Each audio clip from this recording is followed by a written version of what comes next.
Good afternoon and welcome to WEFM's Midday News, brought to you with the kind compliments of Court St. Vincent Limited. Be a glam mom this month with the best names in designer eyewear from Quartz Optical. Get 30% off frames and lenses for her and 60% off sunglasses all month long. Make a statement with Michael Kors, Kate Spade, Ralph Lauren, and more for less. Plus, with ready finance, pay nothing for 30 days. Book your free eye examination appointment online today at www.quartzoptical.com. Don't miss this opportunity to glam out this Mother's Day only at Quartz Optical. Value you can see. Conditions apply. See online and in store for details. Welcome back to WEFM's Midday News, brought to you with the kind compliments of Court St. Vincent Limited. I am your presenter, Rajiv Providence. First, on the local scene.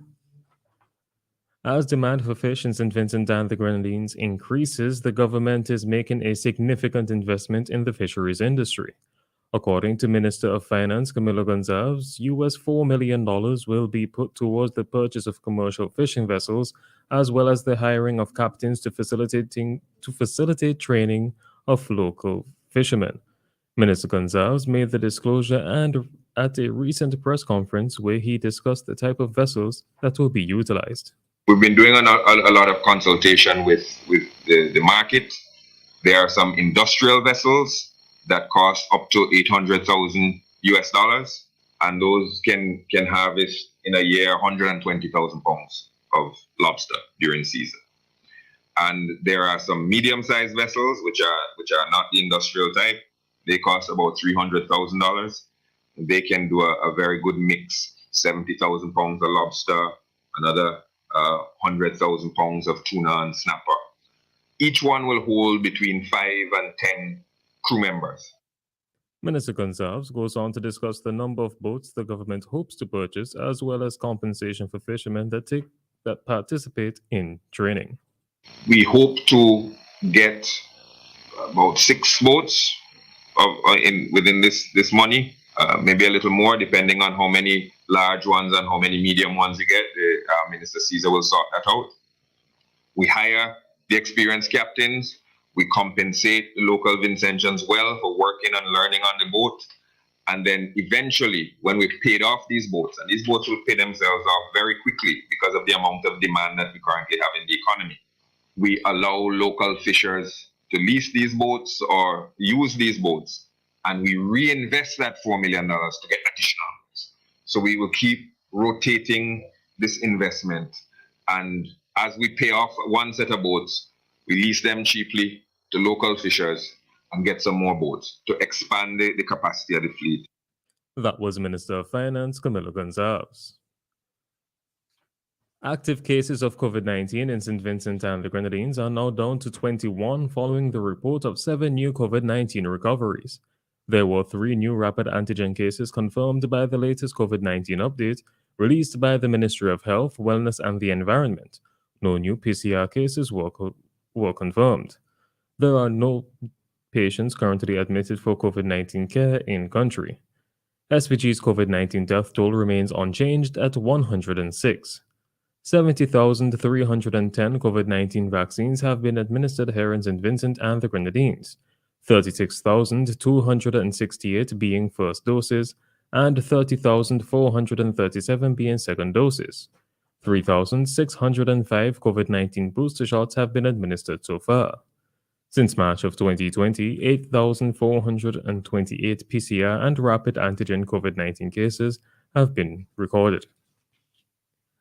Still on the local scene, Monday, May 2nd was a historic event for radio amateurs in SVG, as it was the first time that a training exercise was conducted from the highest peaks in SVG, with support from local and regional base stations. According to Director of the Yulu Radio Movement, Donald DeRiggs, the exercise was designated to test the operational capabilities of both base and portable stations using emergency power and antennas, as well as testing the fitness of emergency communications first responders.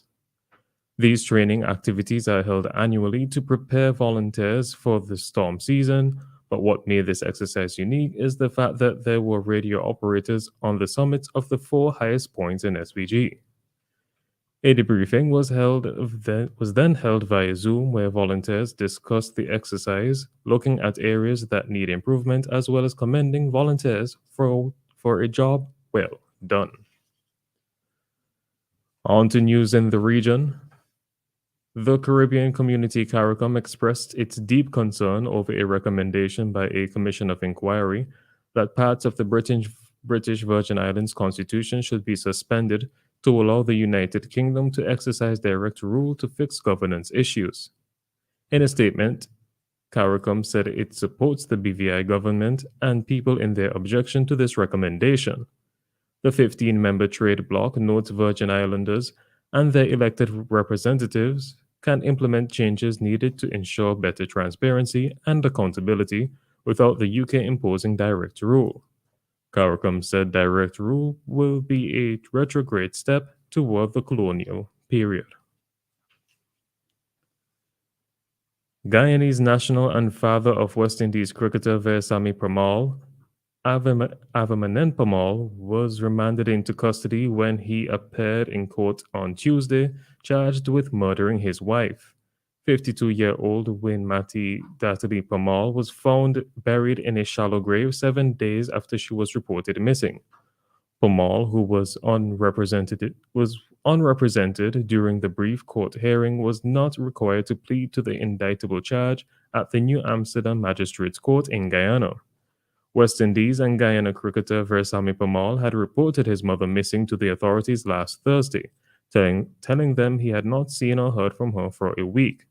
Police said they searched the yard of the couple's home and uncovered the shallow grave with the woman's body inside. When questioned by police, the husband reportedly confessed, divulging details of how he committed the heinous act. On the international scene, a leaked document suggesting millions of U.S. women could lose the legal right to abortion is genuine, the Supreme Court's Chief Justice has confirmed. But it does not represent the court's final decision, said John Roberts. The leak has stirred expectations that the 1973 decision which legalized abortion in the U.S. could be overturned, allowing individual states to ban it. President Joe Biden has argued that the decision, if it goes ahead, could call other freedoms into question. The leaked document, labeled as first draft, appears to reflect the majority opinion of the court. Written by Justice Samuel Alito, it calls the 1973 Roe v. Wade ruling, which legalized abortion across the U.S., egregiously wrong from the start. And finally, in sports, Manchester City will attempt to reach a second successive Champions League final today with the away leg of their semi-final against Real Madrid, after one of the best games in the tournament's history in the first leg. City, who lost 1-0 to Chelsea in last year's final, hold a narrow advantage after a 4-3 victory at Etihad Stadium. Real have been European champions 13 times and won La Liga at the weekend. The winners will play Liverpool in the final in Paris on May 28th. This has been WEFM's Midday News. I have been your presenter, Rajiv Providence. Join us again at 3 p.m. for WEFM's 3 p.m. News. WEFM's Midday News is brought to you with the kind compliments of Courts St. Vincent Limited. Hassle-free loans for your every need. Courts have you covered, best believe.